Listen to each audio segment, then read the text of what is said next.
পিঠা খেতে আমরা কম বেশি সবাই ভালোবাসি, আর সেটা যদি হয় দুধ চিতই পিঠা তাহলে তো আর কথাই হবে না, মুখে দিলেই কিন্তু মিলিয়ে যাবে। যারা প্রথমবার পিঠা তৈরি করবেন তারাও কিন্তু এত সুন্দরভাবে পিঠাগুলো তৈরি করে নিতে পারবেন। বাড়ির সবাই কিন্তু পছন্দ করে খাবে, খেতে যে এতটাই ভালো হয়েছিল।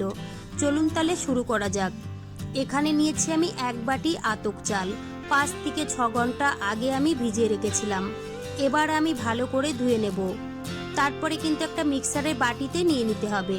সামান্য একটু জল দিয়ে খুব ভালো করে পিষে নেব, যেন কোনো দানা ভাব না থাকে।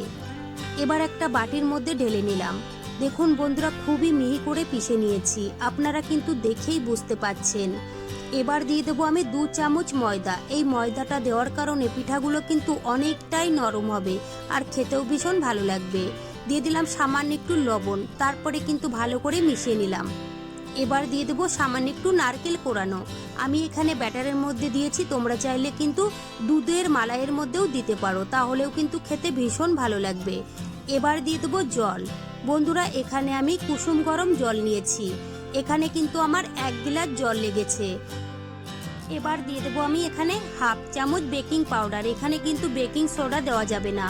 আবারও কিন্তু ভালো করে মিশিয়ে নিলাম। ব্যাটারটা কিন্তু আমাদের একদম রেডি হয়ে গেছে। এবার আমি পিঠাগুলো বানিয়ে নেব। গ্যাসে একটা আপ্পা মেকার বসিয়ে দিয়েছি, লাগিয়ে দেবো একটু তেল আর জল, খুব ভালো করে লাগিয়ে নিলাম। এবার আমি 1/2 চামচ করে ব্যাটার দিয়ে দেবো। সবগুলো বাটির মধ্যে আমি ব্যাটার ঢেলে দিলাম। এবার আমি মিডিয়াম গ্যাসে ঢেকে রাখবো 2 মিনিট। 2 মিনিট পরে ঢাকনাটা তুলে নিলাম।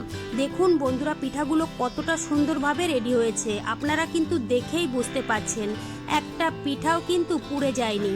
এবার আমি পিঠাগুলো তুলে নেব, আর বাকি পিঠাগুলো কিন্তু একই রকমভাবে বানিয়ে নিতে হবে। সবগুলো পিঠা আমি বানিয়ে নিয়েছি, তোমরা চাইলে কিন্তু এইভাবেও খেতে পারো। খেজুরের গুড় দিয়ে কিন্তু এইভাবে পিঠাগুলো খেতে ভীষণ ভালো লাগে। এবার আমি মালাইটা বানিয়ে নেব। গ্যাসে একটা কড়াই বসিয়ে দিলাম সামান্য একটু জল। এবার আমি 500 ml দুধ দিয়ে দেব। দুধটা দিয়ে জাল করে ফুটিয়ে নিতে হবে। দিয়ে দেবো একটু লবণ আর দিয়ে দেবো একটু এলাচ। বন্ধুরা, মিষ্টি জিনিসে একটু লবণ দিলে খেতে ভীষণ ভালো লাগে। এখানে নিয়েছি আমি 150 গ্রাম খেজুরের পাটালি। আমি এখানে পাটালি নিয়েছি, তোমরা চাইলে খেজুরের গুড়টাও নিতে পারো, না হলে কিন্তু চিনি দিয়েও বানাতে পারো, তাহলেও কিন্তু খেতে ভীষণ ভালো লাগবে। এবার আমি জাল করে ফুটিয়ে নেব। 4 থেকে 5 মিনিট সময় ধরে দুধটা জাল করে ফুটিয়ে নিয়েছি। এবার আমি পিঠাগুলো দিয়ে দেব। এবার কিন্তু গ্যাসটা অফ করে দিয়েছি। এবার আমি ভালো করে মিশিয়ে নিলাম। বন্ধুরা, এবার আমি ঢেকে রাখবো 1 থেকে 2 ঘন্টার জন্য।